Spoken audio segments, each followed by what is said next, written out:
Caracol Radio y el Ministerio del Trabajo presentan El Trabajo como debe ser. Conduce Adriana Giraldo. Muy buenos días, les damos la bienvenida al Trabajo como debe ser. Hoy es sábado 11 de octubre y comenzamos este espacio que tradicionalmente los acompaña el sábado a las 7 de la mañana para conocer información relacionada con el mundo laboral. Hoy vamos a hablar sobre un tema que tiene que ver con las víctimas del conflicto armado en nuestro país. Pues resulta que a través del Ministerio del Trabajo pueden tener acceso a programas y a proyectos especiales para la generación de empleo. Hoy estaremos hablando de este beneficio, pero precisamente para las personas que viven, que trabajan o que quieren desarrollar nuevas oportunidades en el campo. Y para ponernos en contexto, saludamos a don Samuel Salazar. Muy buenos días. Adriana, buenos días a toda la amable audiencia de Caracol. Así es, en el marco de la que se conoce como Ley de Víctimas y de su decreto reglamentario, el Ministerio del Trabajo tiene unas tareas muy específicas. Recordemos que hay más de una veintena de instituciones que en el país, por medio de esta ley, pues tienen responsabilidades muy claras. Una de ellas, pues obviamente es el Ministerio, y pues el Ministerio, entre estas responsabilidades, tiene a su cargo el diseñar, coordinar y realizar el seguimiento a los programas de autosostenimiento para la población víctima del conflicto armado en las regiones del país. Y por eso esta iniciativa busca promover emprendimiento agropecuario y permite a los beneficiarios y a las familias de estos beneficiarios, que todos son víctimas de la violencia, pues vivir con dignidad en el campo. Para desarrollar este tema hemos traído a una experta del Ministerio del Trabajo, pues que tiene una amplia trayectoria precisamente manejando, desarrollando este y otros aspectos. Ella es la doctora Lina María Arbeláez, asesora, como les decimos, del despacho del Ministerio sobre este y otros temas. Doctora Lina, qué rico tenerla de nuevo con nosotros. Buenos días, Adriana, buenos días, Samuel, buenos días a todos los oyentes y muchas gracias por reiterarme la invitación. Cuéntenos o recuérdenos, por favor, en qué consiste esta ruta rural para las víctimas del conflicto, cómo se puede vincular la gente. Bueno, lo que nosotros primero hicimos fue plantear que hay una diferencia entre las estructuras en cómo se consigue empleo en lo urbano. Hay grandes demandantes de mano de obra calificada, pero en el campo no. Entonces, en el campo lo que estamos promoviendo, como en algún momento lo dijo el ministro de Agricultura, es volver el campo sexy. Y puede sonar a veces para muchos, uy, no, qué banalidad. No es banal. Es si uno logra seducir a la gente para que se quede en el campo, porque les genera realmente un ingreso, y un ingreso bueno, la sacamos del estadio. Entonces, es un programa en el que estamos abriendo espacios para que la población que está en las zonas rurales diga: quiero explotar mi tierra con proyectos productivos buenos y de calidad, y que sobre todo tengan la posibilidad de ser comercializables, de poder venderse tanto a nivel nacional como internacional. Usted tiene toda la razón, porque yo varias veces me he preguntado, si yo soy un campesino o una campesina que vive en una zona aislada, donde lo que cultive solamente puede ser sacado en avioneta o en helicóptero, pues ¿qué voy a cultivar? Claro, pero entonces esta es una realidad de varias zonas del país. Entonces, ¿qué estamos haciendo? Estamos diciendo: produzcamos productos, y valga la redundancia, que sean atractivos y tengan pluses, tengan cosas adicionales. Entonces empecemos a mirar todo el tema de cultivos orgánicos, que tienen en el mercado internacional unas gananciales mucho más altos que un producto tradicional. Y en las nacionales también, teniendo más fuerza. ¿Cómo se llama? La góndola de productos orgánicos es muchísimo más costosa de la de los tradicionales. Pues ese es el tema, no solamente el de los productos orgánicos, sino el de la generación de empleo en el campo. Es el tema que vamos a estar desarrollando en la mañana de hoy con la doctora Lina Arbeláez.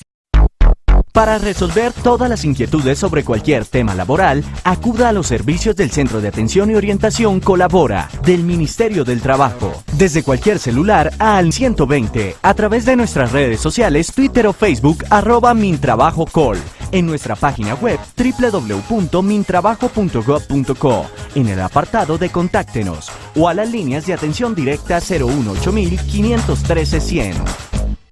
¿Qué papel juega aquí ese gran pacto por el campo que el ministro del Trabajo, Luis Eduardo Garzón, propuso esta semana y que, de acuerdo con sus palabras, se va a desarrollar conjuntamente con el Ministerio de Agricultura? Pues, Samuel, yo creo que es de vital importancia. Creo que la población víctima del conflicto, que tiene la posibilidad restituir sus tierras o que se les están restituyendo las tierras y que son dueños y propietarios de micro y minifundios, es decir, de zonas de terrenos muy pequeños, son vitales. Y son vitales porque son ellos los que pueden generar toda la reactivación de esa tierra que no ha sido utilizada o no ha sido potencializada a lo largo de los años. Entonces, no solamente se les está dando cultivos especiales o el apoyo técnico y la transferencia de recursos y activos para cultivos especiales, sino que se les está formando en cómo ser empresarios del campo, y se les está dando también acceso a tecnología nueva. Entonces, aquí juega un rol y un papel muchos ministerios, desde el Ministerio de Agricultura hasta el Ministerio del Trabajo, pero también, por ejemplo, el Ministerio de las TIC, y también, por ejemplo, organizaciones como la Unidad de Víctimas y otras como la Unidad de Restitución de Tierras, y los programas vitales como el Programa de Transformación Productiva PTP. Y eso juega también un papel importante en lo que se ha planteado por el gobierno y la gestión del nuevo ministro del Trabajo, en el sentido de atender poblaciones que están desprotegidas en el campo, como los jóvenes y las mujeres. Claro que sí. Si tenemos en cuenta, por ejemplo, que de los desplazados el 60% o más son mujeres, pues aquí tenemos una reactivación del campo importante, y además que les estamos diciendo a los jóvenes, oiga, el campo es una oportunidad, una alternativa de no solo de subsistencia, una alternativa de conseguir recursos buenos y sostenibles para ellos y para sus familias, y que los jóvenes en este caso son vitales porque son los que les pueden ayudar a sus padres a tecnificar esa tierra y a potencializarla. Doctora Lina, estos beneficios, esta asesoría, esta transferencia de recursos, de tecnología, abrir los ojos a las oportunidades de negocio, ¿es exclusivo de las personas que son víctimas del conflicto? En el pacto que habla Samuel, no. Es decir, esto es para toda la zona rural y para todos los campesinos de nuestro país. En el programa específico que estamos mencionando hoy, sí. Nosotros tenemos un filtro, y es la unidad de víctimas, es quien nos transfiere a nosotros los listados de las personas que pueden ser beneficiarias, y son todas aquellas que están en el registro único de víctimas. ¿Y qué tiene que hacer entonces una persona que nos esté oyendo, que sea víctima del conflicto, bien sea porque fue desplazada o porque tuvo sus hijos, por ejemplo, que se los llevaron los ejércitos, de los paramilitares, de las BACRIM, de las autodefensas? ¿Qué tiene que hacer una persona? ¿Dónde se registra? Lo primero es registrarse, como tú mismo lo dices, ante la oficina de la Unidad de Atención y Reparación a las Víctimas, antes conocidas como UAO, así las conoce todo el mundo en el país, porque así se tenían cuando eran solamente para las personas desplazadas, y ahí hacer un registro de los hechos, y ahí también se les expide un registro de que efectivamente han sido víctimas del conflicto, y pueden entrar a cualquiera de las rutas de reparación que tiene el Estado, ya sea de reparación o atención a asistencia. La ley de víctimas trae como dos escenarios: un primero, que es sacar a la persona de esa fase de vulnerabilidad manifiesta en la que se encuentra. Lo urgente primero y luego después lo importante. A unas rutas de reparación integral. Tenemos ya llamadas de nuestros oyentes, seguramente seguiremos profundizando sobre los temas, pero como tenemos tantas, me parece importante, doctora Lina, si a usted le parece, que vamos atendiendo a los oyentes. Muy buenos días, ¿con quién hablamos? Buenos días, mi nombre es Amanda. Yo vivo en la vereda del municipio de La Plata. Quisiera saber a dónde me puedo acercar para acceder a un programa de esos. Doctora Lina, ¿qué le respondemos? Bueno, es importante, como lo dijimos, hay dos sitios para acercarse. Uno es la Unidad de Atención y Reparación a las Víctimas del Conflicto Armado. Se llama UAU. No, en este momento es la UARIF, pero antes se conocían como UAU. Ok. Entonces, en este mundo de siglas, pues la gente se puede perder. Sí. Por eso decimos UAU, porque mucha gente lo referencia como UAU. Ahorita es la UARIF. Y también lo que ha generado el Ministerio, en conjunto con el Servicio Público de Empleo, es unos agentes especiales que todos son víctimas, que hemos contratado para que sean ellos los enlaces que reciban a su vez a la población y los puedan orientar frente a qué ruta tomar, si la ruta de empleabilidad o la ruta de autoempleo en lo rural. Eso es a través del Servicio Público de Empleo. Sí, señor. Con personas que han sido víctimas. Con personas que han sido víctimas. O sea, aquí se nos cruzan varios programas que tiene el Ministerio, ¿no? De acuerdo. Se nos complementan, digamos, más que se nos crucen. Tenemos más llamadas. Muy buenos días. Buenos días, mi nombre es Francisco. Si me inscribo a un programa agrícola con ustedes y me capacito, ¿quién me hace seguimiento mientras mi tierra produce? Pues esto es un poco lo que hablábamos. El programa tiene varias fases y varios componentes. La primera fase es un tema de capacitación en emprendimiento, en ser empresarios del campo. Es como una administración básica. ¿Y qué se aprende ahí, doctora Lina? El tema de finanzas, matemáticas, un tema de cómo acceder a créditos, hasta qué punto debo acceder a créditos y hasta qué punto no. Son temas muy básicos. Un tema también sobre comercialización, dónde comercializo, con quién comercializo, es volver a la gente agentes del campo, gerentes de su predio o parcela. Ahí mismo se recibe una capacitación frente a un tema que es importantísimo, que es el tema de asociatividad. Nosotros tenemos que ser conscientes que 1 hectárea de tierra no va a producir lo suficiente para ser competitivos en un mercado, pero que si yo me asocio con mis vecinos y tenemos 10 o 20 hectáreas produciendo, los precios en los que podemos transar en el mercado van a ser mucho mejores. Y eso es lo que estamos haciendo. Hay una segunda fase que es la de transferencia o la de construcción del plan de acción frente al producido. Lo que por lo general estamos haciendo es entregar cultivos de corto, mediano y largo plazo. El de corto para asegurar un tema de seguridad alimentaria, el de mediano es para vender ese producto y tener un ganancial, y el de largo plazo en muchos casos es para garantizar el futuro de sus hijos. Por ejemplo, estamos entregando teca, árboles de teca. De madera teca. De madera. Y estos maderables son pagados en el mercado casi a 40 millones de pesos árboles. ¿Cómo? Si esos árboles y esa madera es de las más finas del mundo y además de las más caras también. Pero a largo plazo. Además. Pero a largo plazo. Eso entonces, tarda más de 20 años. 20 o 30 años. Sí. Y hay otro eslabón, que es el eslabón de transferencia de activos, tecnología, las cepas, es decir, las semillas, donde se les hace acompañamiento sobre cómo debe mejorarse el terreno donde están ubicados. Y un último componente que es el de acompañamiento. El acompañamiento que de este proyecto es casi de 3 años. O sea que se acompaña en todo el eslabón de la producción hasta garantizar la comercialización del producto. ¿Cómo es ese acompañamiento? ¿Cómo son esas clases? ¿A dónde tiene que desplazarse una persona? ¿Tiene que tener caballo? ¿Tiene que reunirse en una sala comunitaria? ¿Cómo es eso? Esa pregunta creo que es muy importante porque lo que estamos tratando de hacer es, como estamos hablando de economías de escala, y es de asociatividad, donde las parcelas colindan, o sea, están juntas, las personas van hasta allá, a sus predios, a dictar las capacitaciones. Profesora a domicilio, qué rico. Exactamente. Qué delicia. ¿Y cómo son esas jornadas? Cuéntenos, si yo estoy en un martes a las 9 de la mañana, llega el instructor o la instructora, nos reunimos los vecinos y yo, nos sentamos y ahí nos van explicando todo el rollo. Nosotros partimos de una base importante y es las condiciones en las que viven las víctimas son fluctuantes, entonces todo se cuadra con ellos. Este es un programa que se adapta a las realidades de la población. Entonces cambia. Como puede ser una charla que todos se deciden que debe ser por la mañana, puede ser a mediodía, puede ser por la tarde, a diferentes horas, pero uno aprende. Esto es un tema como de aprender haciendo. Entonces yo aprendo cultivando. Entonces nosotros les hemos empezado a construir los como las malocas, no son malocas, los invernaderos, en donde se cultivan o se plantan las semillitas y espera que salga la matica. De ahí se hace todo el tema de abonar terreno, todo este proceso se les acompaña. Almácigos. Bueno, sí. Nosotros tenemos un ejemplo muy bonito de las personas de Montes de María que les hemos ayudado en el cultivo como de miel con abejas. Al principio nos decían, y tenemos varios ejemplos, que salían picados de 1000 abejas porque no tenían como las especificidades técnicas del cuidado. Hoy en día son expertos y usted va a ver el cambio de un... No, yo creo que después de la primera picada uno se vuelve experto a las buenas o a las malas. Pero entonces se amarran los bien, tienen una vestimenta especial, un traje especial, saben cómo amarrarse porque abajo entonces tienen que estar amarrados con los cordones para poder que no se les meta las abejas por debajo. Unas cascos especiales o gorros especiales. O sea, ustedes también están aprendiendo de la gente del campo. No, pues muchísimo. Doctora, ¿este acompañamiento se hace en todo el país, por regiones, hay priorización? Eso es importante, Samuel, decirlo, porque la ley de víctimas trae un término que es el de gradualidad.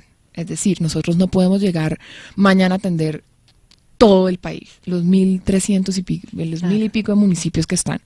Entonces lo que hemos hecho es que el Ministerio, junto con la Unidad de Víctimas y Planeación Nacional, ha priorizado territorios que de aquí al 2021, que dura el margen de aplicabilidad de la ley de víctimas, pues vamos cubriendo territorio. Entonces hoy en día estamos por ejemplo, en Antioquia, en municipios como Apartadó, Granada, Mutatá y Turbo, estamos en Cesar, en Sucre en 8 municipios, desde Corozal hasta Colosó, en el Cauca, en Silvia y Totoró, en Bolívar, en el Guamo, María la Baja, en Nariño, estamos en Pasto, en Tangua, en Tolima, en Valle del Cauca, en Norte de Santander, en el Meta, en Puerto Gaitán, en Magdalena, en Chibolo, en Ciénaga, en Plato, en Santander, en Putumayo y en Córdoba, estamos en Arauca, en el Urabá antioqueño, estamos en todo el Pacífico chocuano y el Pacífico caucano con unos proyectos especiales con los pescadores de la región. ¿Y qué define que sean esas regiones y no otras? Lo que define que sean esas regiones en este momento es el número de víctimas asentadas, los procesos de retorno y reubicación de la población y los procesos de restitución de tierras. Tenemos más oyentes en línea. Muy buenos días. ¿Quién habla? Neptalí Gaona. Yo quisiera saber quién lo apoya a uno con la comercialización de los productos que uno cultive. Doctora Lina, entonces ya tenemos toda la asesoría, ya sabemos dónde están, ya los cursos, que se necesita la intención y la asociación con los vecinos para arrancar este programa. ¿Y después qué? Como nos pregunta Neptalí. Lo que nosotros hemos hecho, que es muy bonito y es muy importante porque demuestra el compromiso del sector privado en procesos de la consecución de la paz y la reconciliación de este país, es que se han hecho casi que acuerdos de venta futura. Entonces tenemos empresas privadas que se han comprometido a comprar lo producido por estas poblaciones, además a precios justos. Entonces tenemos a aliados como Nestlé, tenemos aliados como empresas de cadena como la 14, que ya les compran los productos a la población antes de que empiecen a su producido. Postobón, mercado de futuros. Exacto. Postobón le está comprando todos los mangos que estamos cultivando en la zona norte del país a nuestra población. Vamos con más inquietudes de los oyentes. Muy buenos días. Muy buenos días. Mi nombre es Pedro. Bueno, ¿yo puedo asociarme para producir mejores cosechas? Bueno, yo creo que esta es la lógica central de este gran proyecto y es, nosotros tenemos que entender, como ya lo decíamos, que 1 hectárea no va a producir lo suficiente para ser competitivos en el mercado. La unión hace la fuerza. La unión hace, esa es yo creo que una frase importante. Entonces, la asociatividad es la base de este programa. Nosotros necesitamos que la población, por ejemplo, tenemos en Nariño el caso, donde la población víctima tiene menos de media hectárea cultivable, pero se asociaron para cultivar hortalizas. Y en este momento, la cantidad que producen entre 20 familias o 30 familias juntas ha generado que los almacenes de cadena les estén comprando unos precios maravillosos. ¿Y ellos tienen el vínculo directo para ir a los almacenes de cadena o a través de ustedes buscan esos clientes potenciales? Nosotros les hemos ayudado, valga decir que este programa es realizado junto con el Programa de Naciones Unidas para el Desarrollo PNUD y ellos nos han ayudado mucho en encontrar esos aliados comerciales. También el Programa de Transformación Productiva de Bancoldex PTP. ¿Qué se quiere decir? Y la gobernación ha jugado un papel importantísimo. Entonces, esto también es importante. Y es que ¿cuál gobernación? De Nariño, okay. en este caso específico. Pero lo que se quiere decir con esto es que son varios actores del nivel central, del nivel nacional, organizaciones de cooperación internacional, organismos multilaterales y la sociedad civil. Todo el mundo trabajando en conjunto por un proyecto. Bueno, pero digamos, esta persona que nos está oyendo en Nariño o en Córdoba, en Planeta Rica, pongámoslo por ejemplo, tiene que tener claro, digamos, que aunque son una cantidad de actores los que intervienen, son los ministerios que hacen sinergia, está Naciones Unidas, está el PNUD, están los almacenes de cadena. Él tiene un telefonito de una persona que es como su interlocutor, no se tiene que complicar ni tiene que preocuparse creyendo que tiene que comunicarse con Naciones Unidas. No, supongo yo que esto se aterrizará a nivel de lo cotidiano y de lo práctico. Totalmente. Esto es tratando de fortalecer además las organizaciones de base. Es decir, nosotros vamos a territorio, trabajamos en territorio y es en territorio donde están los enlaces de cada uno de los programas que montamos en las diferentes zonas del país. Y él queda con el teléfono de su interlocutor, de su llave, pues el que le abre las puertas. ¿El papel de los menores de edad en estos procesos cuál es? Nosotros tenemos que entender que la población económicamente activa en el campo es diferente a la urbana, pero la lógica del ministerio es que los niños, niñas y adolescentes estén estudiando, no en el campo, no trabajando, claro. Perdón. Ellos a futuro, una vez tengan una formación académica natural de su edad, pueden ayudar a potenciar esos procesos que estamos implantando en sus terrenos. Y a eso queremos llegar. Pero lo vital es que la niñez entienda que su lugar está en los colegios y no en los lugares de trabajo. Doctora Lina, nos quedan unos pocos minuticos para el cierre. Yo quisiera que usted antojara, que hiciera sexy este proyecto, no solamente en el campo, sino también a todos los oyentes que nos están oyendo a lo largo y ancho del país. Háblenos de proyectos. Ya nos habló del de Nariño, que es lindísimo, de una sinergia de vecinos, de un parche de vecinos que decide reunirse y decide cultivar hortalizas. ¿Qué otras cosas están sucediendo? Tenemos un tema en Arauca con la producción de cacao especial. Entonces, nosotros teníamos que el chocolate que el cacao que se produce en Colombia, teniendo la mejor tierra, era el de peor calidad. Uy, qué horror. Estamos mejorando las cepas, dándoles semillas de altísima calidad, y hoy tenemos a campesinos víctimas del conflicto exportando a Londres, a Francia, a Japón, a Nos unos falta precios Suiza para que lo comercialicen en unos deliciosos chocolates. Pero a unos precios increíbles, además. Tenemos proyectos de banano orgánico, de jengibre en polvo cultivado en el Pacífico chocuano, para poder tener mayor acceso a sacarlo de esos territorios, ya que se tiene que sacar en avionetas. Tenemos un proceso que se trabajó con la organización Mar Viva en el Pacífico. Ellos lo iniciaron haciendo una asociación, por ejemplo, con el grupo Takami acá en Bogotá, vendiéndoles el pescado fresco y enseñándole a los pescadores cuando hay veda de ciertos tipos de pescado, para que protejan también la biodiversidad que existe. Y protejan su lonchera en el largo plazo, que no acaben con las especies. Entonces, este tipo de procesos son importantes por eso. Hay otro elemento importantísimo, y es que también la población entienda que las mujeres son vitales, porque son motor de la economía, y porque que aporten a esa economía del hogar no significa un desafío para los hombres, significa una complementariedad. Entonces trabajamos en todas las dimensiones. Doctora Lina, podríamos quedarnos hablando horas, y sobre todo me encantaría conocer más proyectos, así que yo creo que seguramente nos encontraremos en un futuro hablando sobre este tema fascinante para generarle opciones a las víctimas del conflicto y para hacer realidad este tema de la reconciliación y la paz, que se va construyendo en esos pequeños detalles que hacen las grandes diferencias. Eso ha sido todo por hoy en El Trabajo como Debe Ser. Sigan en sintonía de Caracol. Don Samuel, nos vemos en 8 días. Que tengan un buen día, nos vemos en 8 días. Caracol Radio y el Ministerio del Trabajo presentan El Trabajo como Debe Ser.